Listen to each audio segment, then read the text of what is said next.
Oi, pessoal, tudo bem? Olha só, hoje eu tô aqui para passar algumas dicas de como é que vocês podem navegar nessa multiplicidade de nomes botânicos que existem às vezes para se referir à mesma espécie. Bom, eu acho que essa é uma habilidade que ela precisa ser desenvolvida por qualquer profissional que trabalhe com planta, inclusive que seja, que se for um profissional da saúde que trabalha com as terapias botânicas. Não tem como a gente não saber identificar corretamente uma espécie botânica sem recorrer ao seu nome científico, né? E aí, uma coisa que a gente também precisa desenvolver é a habilidade de identificar corretamente qual é a espécie a partir do seu nome comum. Sobretudo se a gente estiver no contexto de estudar através de artigos científicos, se a gente estiver estudando através de livros, de coisas na internet, porque é incrível, mas é muito comum que mesmo um livro, por exemplo, que se propõe a falar sobre fitoterapia, aromaterapia, não trazer a espécie botânica e apenas mencionar o nome comum daquela planta. Às vezes porque parte da percepção de que aquele nome comum seja tão usual que absolutamente ninguém ficaria na dúvida sobre que planta é. E aí o que acontece de muito complicado nessa área da taxonomia é que a gente tem o nome botânico mais aceito, que entre aspas seria assim o oficial, na verdade é o nome consensuado, e depois a gente tem um monte de sinônimos botânicos. E por incrível que pareça, nem sempre a espécie é nomeada cientificamente pelo nome aceito.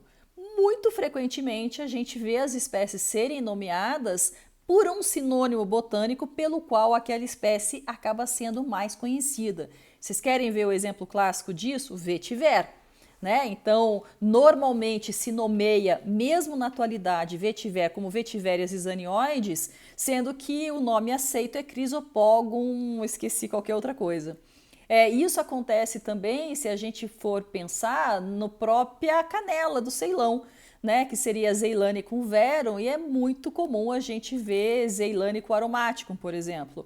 Cravo da Índia, Syzygium aromático, muito fácil a gente ver Eugênia caryophyllata. Então, o que acontece é que, às vezes, a gente precisa saber como que a gente descobre qual que é o nome botânico mais aceito daquela espécie e até para a gente ter certeza de que é aquele sinônimo que está sendo usado para nomear a planta, de fato se refere àquela planta ou pode ser a alguma outra. E aí, quando a gente está falando de nome comum, a confusão é maior, né? Porque se já existem sinônimos dentro da taxonomia botânica, imagina sinônimos para uma mesma planta em termos de nome comum. Então, a gente precisa ter alguns recursos para lidar com essas dificuldades.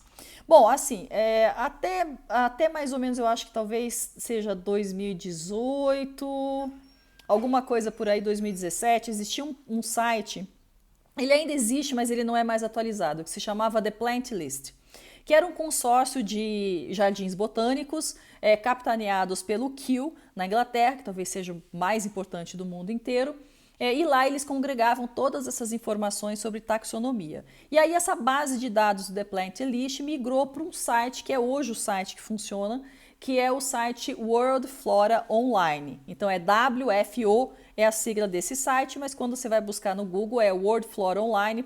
Acho que org, acho que é .org ou .com, não me lembro, que o meu já está gravado aqui nos favoritos. Então esse é o site hoje que é o site que manda na coisa toda, para você, pelo menos, ter a maior parte de referências validadas sobre nomenclatura de espécies botânicas. Assim, o The Plant List era fantástico, porque o site era super estável, não crashava, eu adorava trabalhar com aquele site, só que ele não é mais atualizado. E o WordFlora, embora ele tenha muito mais recursos até do que o do Plant List, o fato é que ele crasha demais. Então eu que quando, por exemplo, estou fazendo trabalho de tradução ou trabalho de pesquisa, estudando para montar algum curso, alguma coisa. Fico assim com o site aberto no meu computador direto, uma das primeiras coisas que eu chego, pá, abro o WordFlora. Nossa, é assim, tem dia que o site não entra, pesquisa cracha, volta, então tem esse inconveniente, mas efetivamente é uma fonte da qual a gente não pode prescindir. E o que eu gosto muito quando a gente está pesquisando nome botânico no WordFlora é que você bate lá o nome botânico da planta, tá? E aí você chegou no nome que é mais aceito, que é o nome consensuado. Do ladinho esquerdo, no assim, superior da tela, do lado da planta, vem um códigozinho que começa com WFO, tracinho e aí um número, que é o, digamos assim, que é o código, o prefixo daquela espécie botânica. Muito bem, a hora que você clica nesse código, ele vai para uma outra seção do site em que você consegue pegar todo o histórico das revisões sobre aquela nomenclatura. E isso acaba sendo extremamente útil, principalmente quando você quer saber quando que aquela nomenclatura mudou, ou então, por exemplo, será que aquela nomenclatura mudou mesmo? Ó, isso foi uma coisa que foi muito útil para mim quando eu estava fazendo o meu penúltimo trabalho de tradução, que foi o Tratado Científico do Foucault, no finalzinho do ano passado.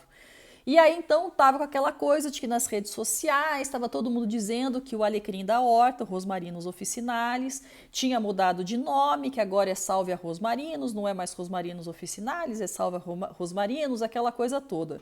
E eu falei assim, bom, vou ver se é mesmo, né? Porque eu tô tão acostumada a trabalhar com esse site, eu não me lembro de terem mudado. Até entendo que possam ter mudado, mas na minha cabeça não tinha mudado. E aí, quando eu fui entrar em Salvia rosmarinus, que eu acho que o taxonomista é Schleid, qualquer coisa assim, Schleid, acho que é esse, o Schau, qualquer coisa assim. Aí eu percebi, né, inclusive acompanhando o histórico, que não mudou, né, que o Salvia rosmarinus é o nome de uma espécie, de uma subespécie específica de Rosmarinus officinalis. Mas não o rosmarinus que a gente está acostumado dentro da aromaterapia. Ele é o nome mais aceito da subespécie Valentinus. Então não mudou. E aí foi excelente, porque eu estava precisando entregar essa tradução, estava fazendo a revisão dos nomes botânicos, e aí peguei os sites, os links, argumentei e falei assim, ó, precisamos continuar chamando o Rosmarinus officinalis de Rosmarinus officinalis, porque Salvia rosmarinus é uma subespécie específica do Rosmarinus que mudou de nome. Então vamos continuar utilizando Rosmarinus officinalis como sempre fizemos. E aí o que acontece é assim, às vezes, então, quando cracha o WordFlora Online, a gente tem outros sites que são legais também para a gente pesquisar. Um deles é o Trópicos, acho que é trópicos.org, que é um site super fácil para você pesquisar. Eu não me lembro se nele dá para pesquisar nome comum, é que nome comum já vou contar como é que eu pesquiso. No WordFlora Online não tem como pesquisar o nome comum. E o Trópicos também vai passar para a gente assim, a questão dos sinônimos botânicos, quando que aquele nome foi catalogado, enfim, quem que é o taxonomista, onde que o espécime foi coletado, aonde que a publicação foi feita, normal, tudo tranquilo. A vantagem do Trópicos é que realmente, às vezes, ele é um pouco mais simples de mexer e cracha menos do que o site do WordFlora Online, mas eu ainda prefiro trabalhar com o WordFlora Online. E aí, aqui no Brasil, quando a gente quer estar querendo trabalhar principalmente com espécies que são nativas, espécies que são naturalizadas, aí a gente tem o Reflora, que é um site do Jardim Botânico do Rio de Janeiro, que é muito bacana, porque a gente consegue pesquisar os nomes comuns, os nomes botânicos, e lá também aparece o local de coleta desses espécimes, aonde eles foram identificados dentro das nossas regiões brasileiras, se é nativo, se não é nativo, aquela coisa toda. Então é um site muito bacana para a gente estar trabalhando. Agora, o que acontece é o seguinte, quando a gente precisa descobrir pelo nome comum qual que é a espécie certinha que nós estamos vendo na literatura, esse trabalho é um trabalho um pouco mais delicado, porque assim, os nomes, o que eu percebo, né? Que os nomes comuns, eles não mudam apenas de uma região para outra, de uma cultura para outra, de uma casa para outra, né? Muda inclusive ao longo do tempo. Então, quando você está trabalhando com uma literatura que é um pouco mais antiga, um exemplo que eu tenho agora é o livro do Volney, que é de 1964, que eu estou traduzindo. O Volney, nesse livro, além de ser um livro que já está distante, né, 60 anos, quase 70 anos de publicação, o Volney, ele próprio mencionava formulações que haviam sido citadas em farmacopeias do século XIX. E aí, com certeza, os nomes comuns vieram modificando ao longo do tempo. E aí você precisa descobrir que nome, qual é a espécie botânica que se refere a esse nome comum. Então a gente precisa ter alguns macetes para aumentar o grau de certeza de que aquele nome comum se refere àquela espécie. Quando a gente está lidando com o livro atual, a coisa é mais simples. Mais um exemplo de tradução que eu fiz, a Bíblia da Daniele Festi. Quando eu peguei a Bíblia da Daniele Festi para traduzir, que eu acho que foi 2016, se eu não me engano, ou 2017, alguma coisa assim, a Daniele Festi ainda era viva. Ela faleceu, acho que foi em 2019 ou logo no início de 2020. A Daniele Festi, nesse livro dela, a Bíblia, ela coloca tanto formulações de aromaterapia quanto formulações de fitoterapia. Só que com uma diferença muito básica. Os óleos que ela cita têm a monografia deles no início do livro, mas as plantas que ela vai citar nas formulações de fito não tem a monografia delas. Então ela apenas cita as plantas usadas em formulações de fitoterapia pelo nome comum. E aí eu tinha que descobrir qual era a espécie botânica. E eu não tinha a experiência que eu tenho hoje para fazer pesquisa sobre isso. E aí chegou em um momento que eu tinha algumas dúvidas, antes de bater o martelo de que aquela espécie botânica era aquela mesma, né, que o nome comum estava se referindo, e eu fiz uma lista delas e falei, olha, vamos mandar lá para a editora da Daniele Festi para a gente poder bater com a autora quais são essas plantas mesmo. E aí o que aconteceu foi que a Daniele Festi, em vez dela pegar a lista que eu tinha montado e dizer essa planta tá certa, essa é outra, essa aqui não, essa aqui tá certa, essa tá certa, essa tá certa, ela simplesmente mandou como resposta que ela tinha consultado na época, porque quando eu traduzi o livro já fazia 10 anos que o livro tinha sido publicado, então nem ela lembrava mais, que na época que ela escreveu o livro ela tinha utilizado um livro que é publicado em francês, do Hervé Stope e da Lily Bauer, que se chama Fitoaromaterapia. E eu não tinha esse livro aqui no Brasil e esse livro não existe em versão digital. E aí o que eu fiz? Eu entrei na Amazon francesa, mandei trazer com taxa de urgência, paguei uma super grana nesse livro para poder resolver os problemas desses nomes botânicos que eu não sabia se estava certo. E aí, para minha surpresa, eu recebo o livro em casa do Hervé Stobe e não tinha a porcaria dos nomes botânicos das plantas utilizadas em fito, embora tivesse muitos das plantas que são utilizadas em aromaterapia, ou seja, não adiantou para muita coisa, e aí eu tive que realmente desenvolver uma metodologia para ter mais certeza de que aquela espécie botânica é aquela mesma, se referindo ao seu nome comum. E aí, numa dessas, eu descobri um site em francês que eu acho super bacana, que chama Doctissimo. É D-O-C de doc, doctor, né? E tíssimo com SS, então é Doctissimo. E aí eu descobri que toda vez que eu queria saber o nome botânico de uma espécie que está nomeada pelo seu nome comum na literatura mais moderna, se eu colocasse no Google nome comum e do lado colocasse Doctissimo, se aquela espécie era utilizada com aquele nome comum na atualidade, apareceria o nome dessa espécie botânica nas monografias do site Doctissimo. Isso acabou me dando muita segurança. Só que daí o que acontece é que, às vezes, o nome comum pelo qual uma planta é conhecido diverge conforme a área que você está usando aquela planta. Por exemplo, ela tem um nome comum no paisagismo, na jardinagem e um nome diferente na fitoterapia. Então eu comecei a perceber que se eu ainda não estivesse 100% segura de que aquele nome comum é daquela espécie botânica, valia a pena eu fazer um teste jogando o contexto do aparecimento daquele nome comum dentro do Google. Então eu faço assim até hoje. Eu pego, por exemplo, um nome comum e coloco assim, vamos supor que eu estou querendo o nome comum de mexerica, né? Mexerica, e aí eu coloco nome botânico. E aí vem um monte de entradas para eu saber qual que é a espécie botânica. Claro que quando vem esse monte de entradas, você já tem que estar abrindo o Word Flora para ver se as entradas que estão vindo são de sinônimos botânicos ou se são nomes aceitos. Aí, quando eu pego o mesmo nome que eu tinha escrito assim, mexerica, nome botânico, e escrevo mexerica fitoterapia, às vezes muda. a espécie botânica. Por quê? Porque conforme o local aonde aquela planta é utilizada, se no paisagismo, na jardinagem ou na fitoterapia, a planta acaba sendo chamada de outra. E aí eu preciso então fazer uma comparação entre o contexto de paisagismo, jardinagem, o contexto fitoterapia, para ver o que aparece de entrada de nome botânico para fazer uma decisão. Claro que para mim hoje isso acaba sendo muito mais fácil e muito mais rápido de fazer por conta da experiência e do conhecimento que eu venho acumulando ao longo desses anos. Mas as coisas ficam bem complicadas quando eu pego literatura mais antiga.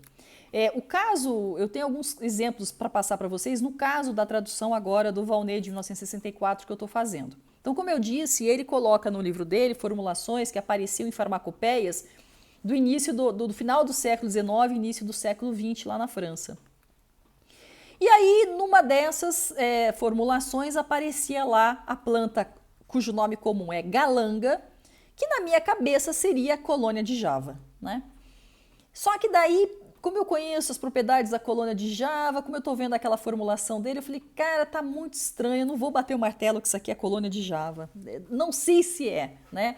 E aí, como é que faz para você poder ter certeza daquela espécie botânica, para você poder nomeá-la corretamente na tradução? Bom, nesse caso entra um site que existe na internet, que ele é absolutamente maravilhoso, que é o site que em inglês se escreve archive.org, então é archive com CH, archive com E no final, .org, arquivo.org em inglês. E esse site é muito bacana porque ele é como se fosse uma espécie de máquina do tempo que vai digitalizando, então vai salvando tudo que é possível salvar e digitalizar. Então, desde livros antigos são digitalizados lá, programas de televisão, emissões fonográficas, não tinha podcast, mas assim antes, né? Então eram emissões de rádio. Ou então, por exemplo, sites antigos estão todos lá guardados. É como se fosse realmente uma espécie de máquina do tempo de tudo que apareceu na internet, com mais um monte de porção de materiais digitalizados. E aí, quando a gente vai nesse site arquive.org e a gente vai no campo busca e você digita lá, no meu caso, em francês, farmacopée, aparecem todas as farmacopeias digitalizadas. E aí, num formato muito legal, porque você pode navegar como se você estivesse lendo um livro, né, que você vai virando as páginas assim, com a vantagem de você ter um mecanismo de busca embutido e ainda poder fazer o download daquele material, porque está tudo em domínio público, no formato que mais lhe apetecer. Por exemplo, se é EPUB, é EPUB, se é HTML5, é HTML5, se é PDF, é PDF, se você quer um arquivo torrent, é torrent, enfim, tem um monte de arquivos lá para você poder fazer o download, tudo em domínio público. E aí, então, quando eu comecei a baixar essas farmacopeias antigas, eu percebi que eu poderia consultar, né, as monografias, não só das plantas, mas também das substâncias farmacêuticas que eram nomeadas nessas farmacopeias antigas para validar o nome de algumas plantas que estavam sendo mencionadas num livro igualmente antigo, pelo menos em comparação agora ao século XXI, como é o caso desse livro do Volney. E aí, para voltar no exemplo da galanga, é um que eu fiquei com a pulga atrás da orelha. E aí eu fui numa dessas farmacopeias, eu não sei se eu peguei a farmacopeia talvez de 1949, lá da França. E aí, de fato, a galanga que eles chamam galanga não é a galanga que o pessoal, que a francesada chama hoje de galanga, era uma outra espécie. Ou então já saí de algumas enrascadas do tipo assim, nessa formulação vai Styrax líquido. Bom, Styrax normalmente é o quê? É benjoim, né? A espécie botânica se chama Styrax benzoin. E aí eu falei, cara, não pode ser, tá? Tem alguma coisa estranha aqui de ser o Styrax líquido, seu benjoim, porque normalmente em francês, quando você vai falar de benjoim, você fala benjoim, você não fala Styrax, então vamos tentar descobrir o que é o Styrax líquido, né? E aí, novamente, entrei lá no site Archive, coloquei lá farmacopeia e catei uma farmacopeia numa delas lá que efetivamente tinha a denominação do Styrax líquido, que é o quê? O Liquidambar orientalis. Então, eles chamam a resina que exsuda ou que é coletada do liquidâmbar, orientais de estírax líquido. E aí eu falei, bom, agora a charada está matada, né? Mas mesmo para substâncias farmacêuticas, veja, eu estava traduzindo uma formulação de uma receita que se chama água miraculosa, que não é a aqua mirabilis italiana, é uma outra. Em francês é eau miraculeuse. E aí lá pelas tantas tinha lá, não, nem era água miraculosa. A água miraculosa é um outro exemplo que eu posso contar. Eu estava traduzindo ali, eu acho que era sais para respirar, uma formulação dada pelo Volney. E aí lá nesses sais para respirar tinha óleo essencial X, óleo essencial Y, que eu não me lembro qual que é, e aí aparecia assim, ácido acético concreto. Eu falei, ixi, lascou. Será que é ácido acético mesmo? Bom, concreto. Concreto é porque está sólido. Aí eu falei, cara, aí o ácido acético sólido, ele tem que ser um ácido acético sem água, anidro, que é altamente corrosivo, que o negócio só fica cristalizado em temperatura abaixo de 16 graus. Eu falei, como é que pode um sal para respirar com ácido acético e óleo essencial? Como é que esse óleo essencial diluiu no ácido acético? Como é que está respirando o ácido acético? E aí, enfim, larguei isso, falei assim, deixa, em algum momento eu descubro o que está acontecendo aqui, porque eu já fiz todas as pesquisas que eu poderia e não está rolando. Não está rolando, vou deixar quieto.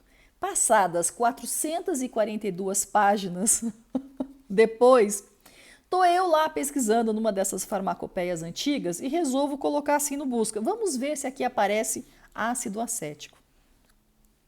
E nessa farmacopeia tinha essa formulação que o Volney estava citando. Aí eu leio assim, ácido acético é, na verdade, o vinagre de madeira. Eu falei, muito bem, então vamos agora descobrir o que é vinagre de madeira. Só que daí nessa eu já tinha lido o verbete de ácido acético da Wikipedia, então eu já tinha ouvido vinagre de madeira em algum lugar, ou já tinha lido alguma reação química para obter ácido acético de destilação de madeira. Eu falei, então vamos descobrir se vinagre de madeira é o nome que se dá à destilação de madeira.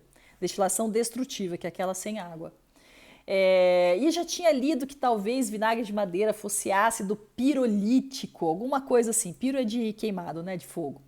Aí achei também numa dessas farmacopeias antigas que vinagre de madeira é a destilação destrutiva de algumas madeiras, da qual se extrai uma substância condensada que, depois de passar por 2 tipos de reação, é fonte de ácido acético, num processo que esteve em voga até mais ou menos início do século XX.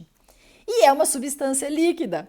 Eu falei, então agora faz sentido que esses sais para respirar não estejam utilizando de fato o ácido acético. Senão vai corroer todo o nariz da pessoa. Então o que eles estão usando, na verdade, é o vinagre de madeira, que tem ácido acético, mas só recupera o ácido acético dele se você fizer um monte de reações. Aqui, na verdade, estamos falando do produto da condensação de uma destilação destrutiva. Só que daí eu falei assim, tá, legal, já descobri o que eles estão chamando de ácido acético. Mas ainda estava difícil, porque falava que era sais para respirar. E a substância era líquida. Eu falei, e agora? Como é que faz? Aí lasco eu novamente lá fazer a pesquisa nas farmacopeias antigas e descubro uma farmacopeia não era nem uma farmacopeia, era um vade-mecum farmacêutico, tipo assim, um repertório farmacêutico de 1868 ou 1867, de um cara chamado Le Rameau, cara francês, que chama Aide Mémoire Vade-mecum farmacêutico, qualquer coisa assim. E lá ele tinha essa formulação que o Volney pegou, que o filho da mãe do Volney não colocou na bibliografia de onde ele pegou, e lá ele estava explicando que, na verdade, essa fórmula não é a fórmula do sal em si, é a fórmula para aromatizar o sal.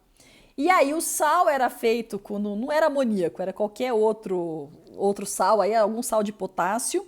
E aí essa formulação que tinha o ácido acético, que eu descobri que era o vinagre de madeira, ela para aromatizar o sal. Só que o Volney não tinha mencionado isso. Aí vai a Maíra, em 2024, tentar traduzir uma coisa do Volney e você passa horas pesquisando para tentar descobrir uma única questão. Então, realmente é muito bacana. Bom, eu adoro traduzir, uma das razões é porque a gente aprende muita coisa, né? E você tem esse trabalho de investigador, assim, linguístico, que eu acho bem legal.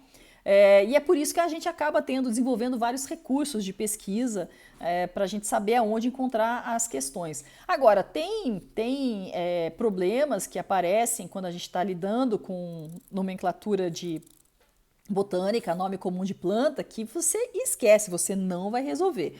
Eu mesmo agora nesse livro eu tenho um que eu, assim, como a gente diz aqui em Curitiba, entreguei os bets. Não vou conseguir resolver, então chutei o pau mesmo, que é uma planta que se chama Margitana. E aí, quando você joga no Google, joga no chat GPT, jogo no Internet Explorer, faço o diabo, entro em dicionário francês, entro em farmacopeia antiga, entro em vocabulário médico francês, entro no vocabulário, repertório para linguistas, entro em etimologia, entro em dicionário até da língua DOC, né, que é a língua da região da Occitânia lá da França, entro nos cambal e não descubro o que seria Margitane. E aí toda vez que a coisa que mais aparece é Margarida. Mas não é Margarida, é Margitane, não dá para confundir com Margarida, porque inclusive daí eu descobri que Margitane vem sendo nomeado assim em algumas outras farmacopeias para essa mesma formulação da água miraculosa. E aí falei assim, bom, essa aqui realmente, paciência, não consegui descobrir que planta que é, né? E aí larguei os bets e apenas fiz uma nota de tradutor, lamentando que não tenha sido possível descobrir a que espécie botânica essa formulação faz referência, né? Mas outras coisas a gente acaba descobrindo com facilidade, né? Então, se você pega, por exemplo, uma coisa assim como cardamomo pequeno, cardamomo grande, isso é relativamente fácil de descobrir se você vai consultar essas fontes, como eu falei, do arquive.org e tal, né? Agora, precisa desenvolver realmente essas habilidades, porque a gente pode tanto consumir planta errada como ensinar erradamente sobre plantas se a gente não tiver essas habilidades, digamos, taxonomísticas e de investigação linguística desenvolvidas, né? Bom, eu curto um monte, né? Adoro, tenho um diploma em linguística, vocês sabem disso, né? Então, sentar a bunda na cadeira para tentar desenvolver um bom mistério linguístico é comigo mesmo. Mas isso toma um tempo assim absurdo. Outro exemplo que eu tenho para contar para vocês também nesse livro do Dr. Valnet. Estou vendo lá a formulação e todas as formulações vem o nome da planta, o produto que é para colocar em grama. Então, grama, todos eles, tudo colocado, a unidade medida, tudo em grama.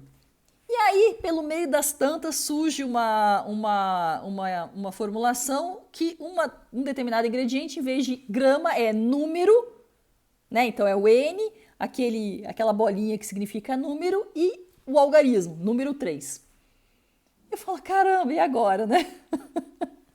Será que é a qualidade da planta, né? E às vezes a gente às vezes fica meio emburrecido quando você está fazendo uma tradução, no sentido assim, você fica meio viciado na maneira como você está entendendo a dicção daquele autor e você não descobre o que poderia ser.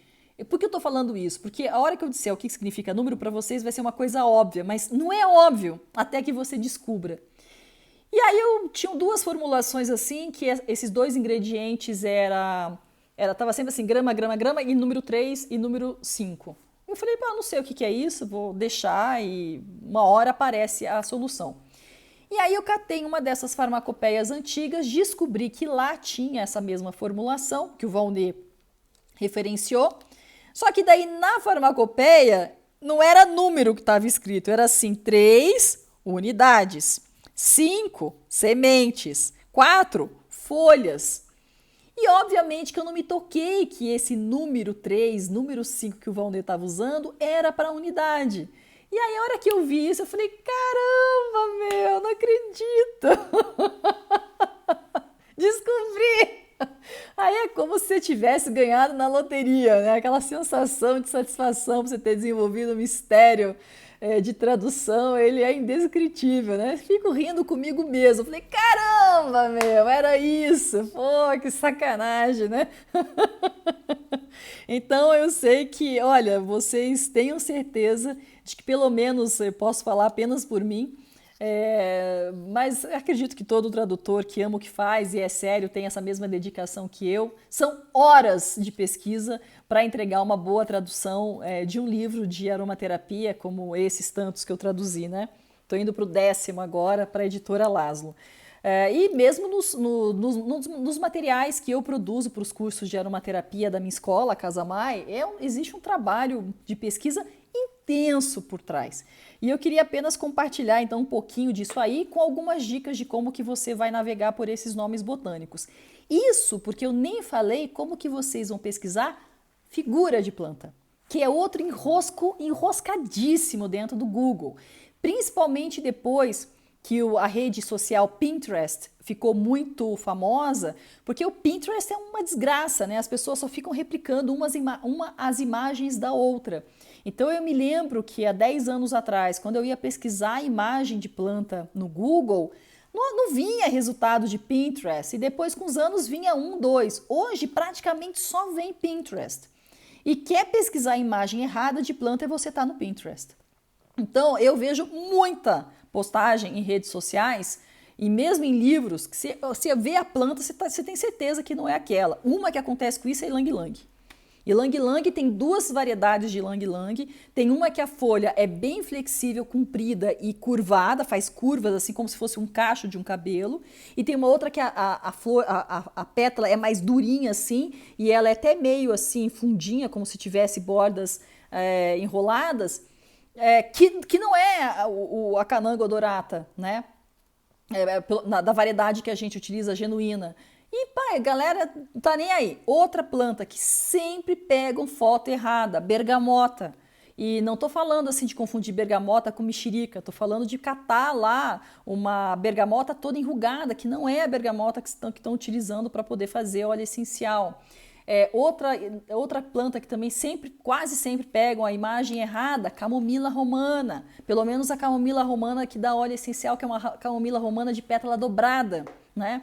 E não de sépalas dobradas, e não de sépalas simples.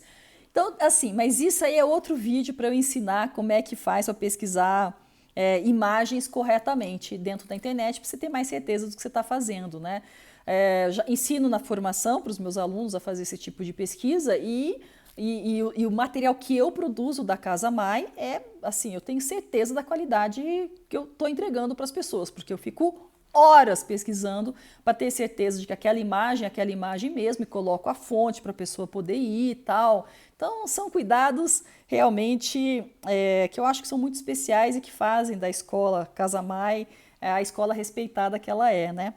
Certo? Então, se tiver alguma dica aí para compartilhar de como é que você pesquisa nome botânico, para ter certeza de nome comum também, você põe nos comentários que eu vou gostar de saber, tá bom? Beijo, até mais!